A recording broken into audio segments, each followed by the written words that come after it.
fan. You were?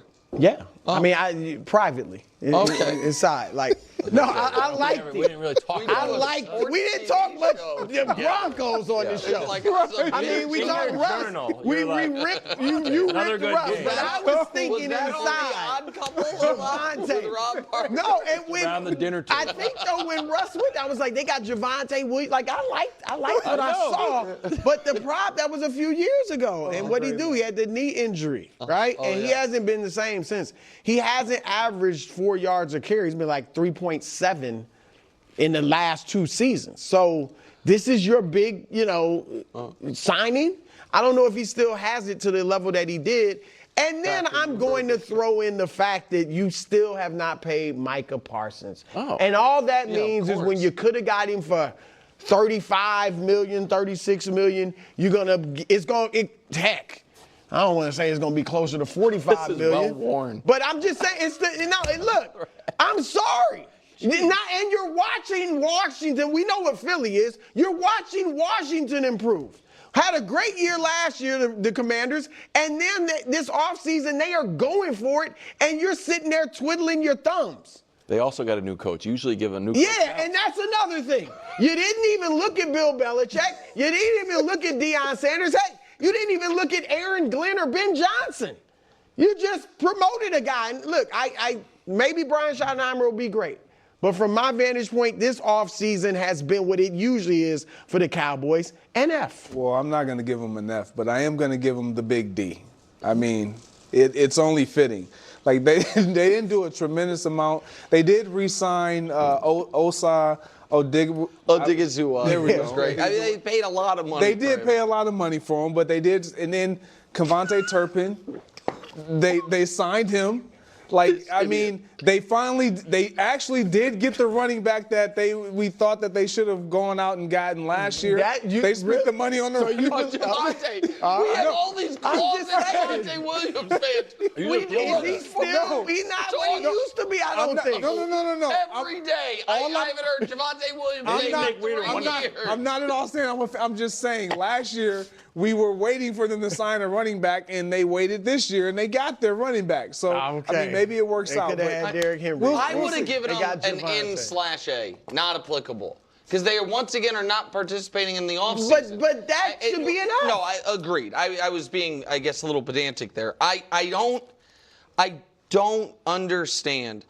Wilds and I have very different opinions on or interest levels in teams signing back their own players. I like that. I'm Mr. Continuity. No. Of us discussing it. Oh. And so I find the fact that every day that Micah Parsons is unsigned, I think it's like the 4th biggest NFL story. Because it might not be interesting to talk about like that, but it is so obvious that you must either re-sign this player as soon as possible or just be like, screw it, we're trading him. Yeah. Before the draft. Like, it just doesn't. And so every day they don't do it, I think the grade goes lower. Right. And I think it's a mistake. Is it costing them maybe $750,000 a day? No, that's probably high.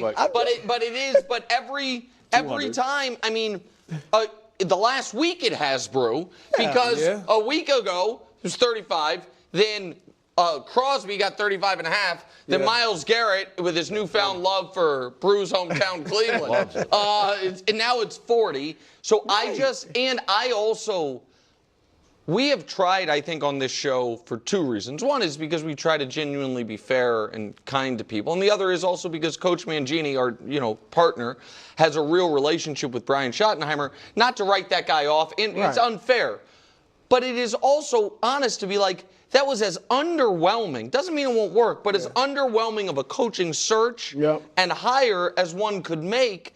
And so all of that goes into a bad offseason. Moving on to the Chiefs.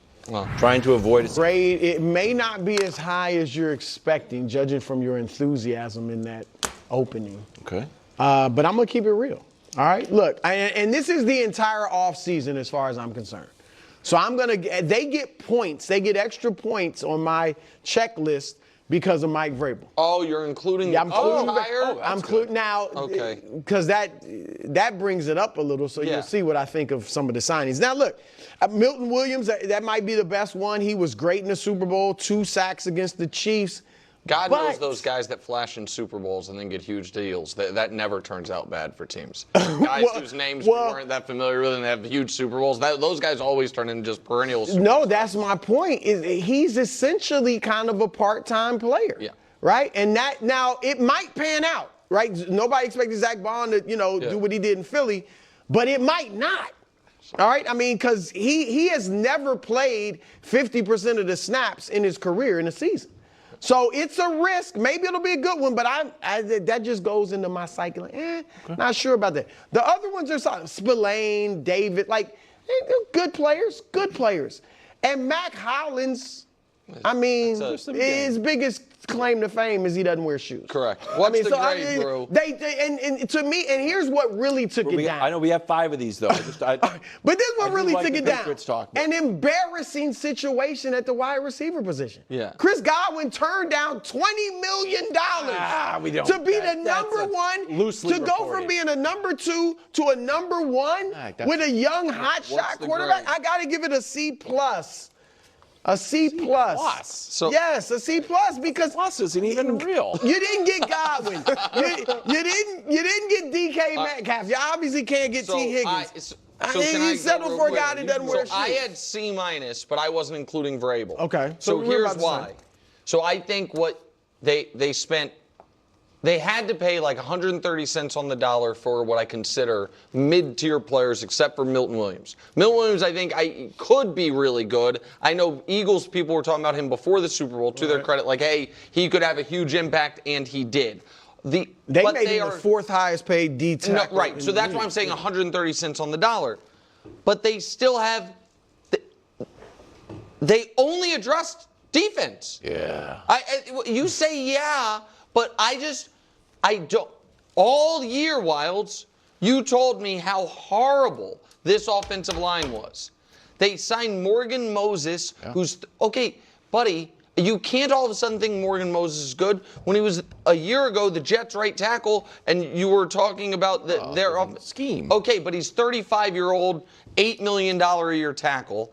And they still don't have a single draftable player for fantasy football. And the reason I say that is they don't have a single impact skill position guy. And you can't rebuild an offensive line, receiving core, and running back room in one draft. So I just think the offense, you have all these high hopes for Drake May.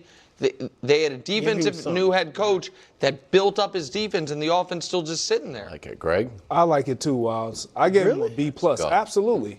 Absolutely. You have to come in and establish the identity of which you're going to play with.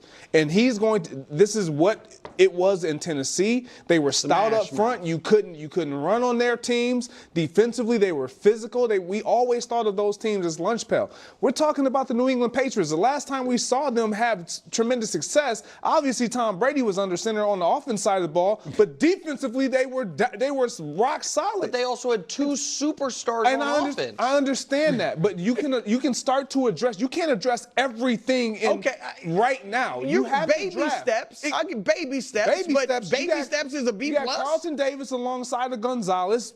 Great, excellent. You bolster up your interior defensive line. Great, excellent. You lost Godshaw to the Saints.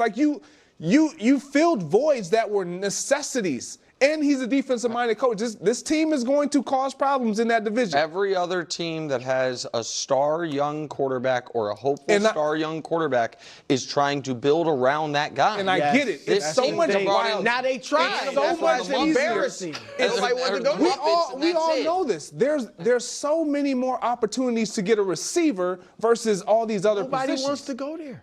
I'm saying even in the draft, you can find one. I love that.